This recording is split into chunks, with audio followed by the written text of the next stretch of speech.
ক্ষতিপূরণের দাবিতে আরামবাগে অবস্থান ও বিক্ষোভ কর্মসূচি। বিগ সাউন্ড নিম্নচাপের প্রভাবে অকাল বর্ষণে হুগলির আরামবাগ মহকুমার চাষীদের ধান, আলু, সবজির ব্যাপক ক্ষয়ক্ষতি হয়।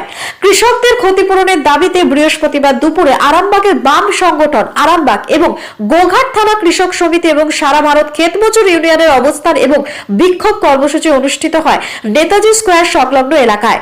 বাম সংগঠনটি কৃষকদের ক্ষতিপূরণের দাবিতে অবরোধ চলে প্রায় 15 মিনিট ধরে। খবর পেয়ে ঘটনাস্থলে আসে আরামবাগ থানার পুলিশ। বিক্ষোভকারীদের সাথে কথা বলেন। পুলিশের আশ্বাসে অবরোধ তুলে নেয় কৃষক সমিতি, ক্ষেত মজুর ইউনিয়নের নেতৃত্বরা। এই দিনের এই অবস্থান বিক্ষোভ কর্মসূচিতে উপস্থিত ছিলেন সিপিআইএম এর হুগলি জেলার সম্পাদক মণ্ডলীর সদস্য পূর্ণেন্দু চট্টোপাধ্যায়, সিপিআইএম এর প্রাক্তন সাংসদ শক্তি মোহন মালিক, সুশান্ত চক্রবর্তী থেকে শুরু করে অন্যান্য নেতৃত্ব এবং কর্মীরা। Bureau report, target Bangla news.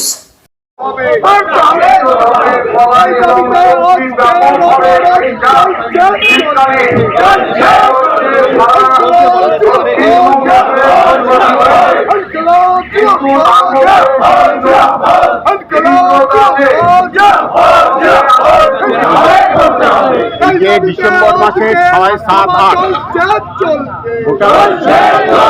সাথে সাথে আরামবাগ মহকুমায় যে ব্যাপক চাষীদের ক্ষতি হয়েছে, সেই ক্ষতিগ্রস্ত আলু চাষীদের ক্ষতিপূরণ সমীক্ষা করে যাতে ক্ষতিপূরণ পাওয়া যায়, তার জন্য সারা ভারত কৃষক সভা, সারা ভারতের আরামবাগ থানা কমিটি এবং গোঘাট থানা কমিটির পক্ষ থেকে আজকে আমরা অবস্থান পথ অবরোধ করছি।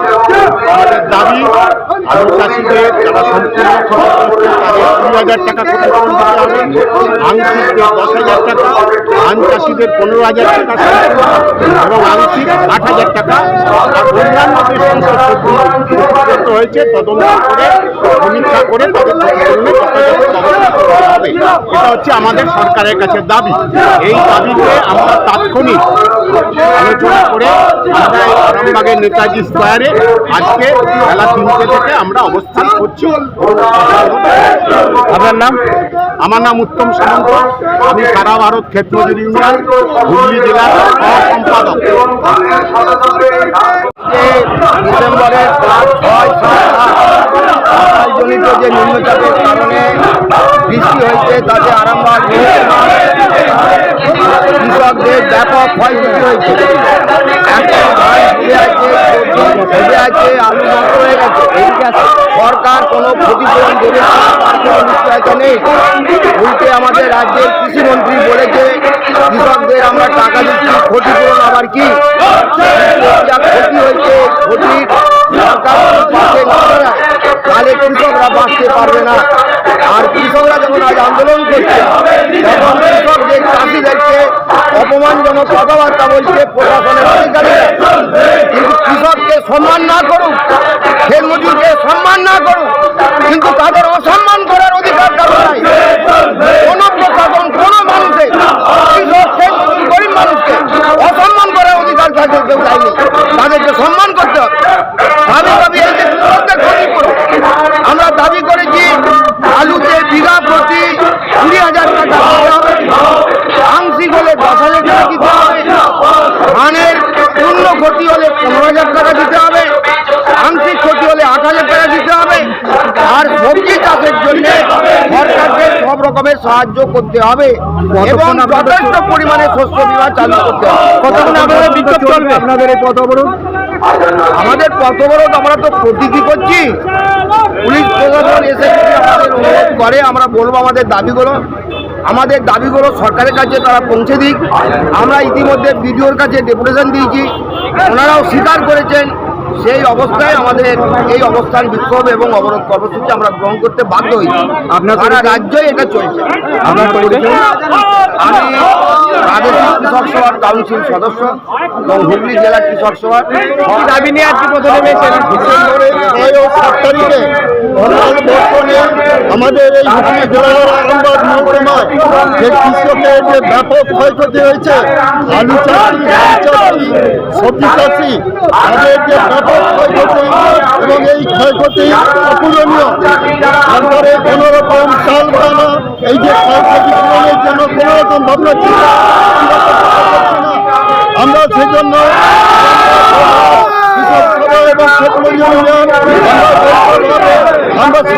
কাছে আমরা দাবি করছি যে অবিলম্বে ক্ষতিপূরণকে কত ক্ষতিপূরণকে আলু চাষিদের দূরত্ব পক্ষে হয়েছে মানে 20,000 টাকা, যাদের আংশিক ক্ষতি হয়েছে 10,000 টাকা এবং ধানের যাদের পূর্ণ ক্ষতি হয়েছে 15,000 টাকা এবং আংশিক ক্ষতি যাদের হয়েছে তাদের 8,000 টাকা এবং সবজি চাষিদের হাজারো বিভিন্ন রকম ক্ষতিপূরণ দেওয়ার দাবিতে আমরা আজকে এই রাস্তায় আমরা রয়েছি বিক্ষোভ কর্মসূচি অবস্থানের মধ্য দিয়ে আমাদের এই কর্মসূচি আমরা পালন করছি এবং সরকারকে আমরা ভাবাচ্ছি বা সরকারের কাছে আমাদের দাবি যে সরকার যেন অবিলম্বে এই কৃষকদের রক্ষা করার জন্য তাদের অগ্রণী ভূমিকা তারা নেই সেজন্য তাদেরকে সচেতন করা এবং আন্দোলনের মধ্যে তাদের পক্ষ থেকে এই কর্মসূচি এটা হচ্ছে সারা ভারত কৃষক সভা, সারা ভারত রাজনীতি ইউনিয়ন, গোঘাট এবং আরামবাগ যৌথভাবে আমরা এই কর্মসূচি পালন করছি। আপনার নাম? মুফতি মোহাম্মদ মালিক, সারা ভারত কৃষক সভা জেলা কমিটির মন্ডলী সদস্য। এবার পুজোয় জনতা জনার্দন নিজের পদযুগলকে ভরিয়ে তুলুন নতুন সৌন্দর্যে। ভাবছেন কোথায় যাবেন? তাহলে দেরি না করে আজ চলে আসুন জনতা শু হাউসে। কামারপুকুরে এই সর্বপ্রথম এসি শোরুম জনতা শু হাউস আপনাদের জন্য নিয়ে এসেছে বিভিন্ন নামি দামি কোম্পানির হাল ফ্যাশনের সমস্ত রকম জুতার সম্ভার একদম আপনার সাধ্যের মধ্যে। কামারপুকুর চটি বেঙ্গাই রোড ধরে 30 সেকেন্ডের হাঁটা পথে পৌঁছে যান সিরাজ আলীর জুতার দোকানে। শনি মন্দির সন্নিকটে Janata shoe house, proprietor Siraj Ali. Phone number 9732156840।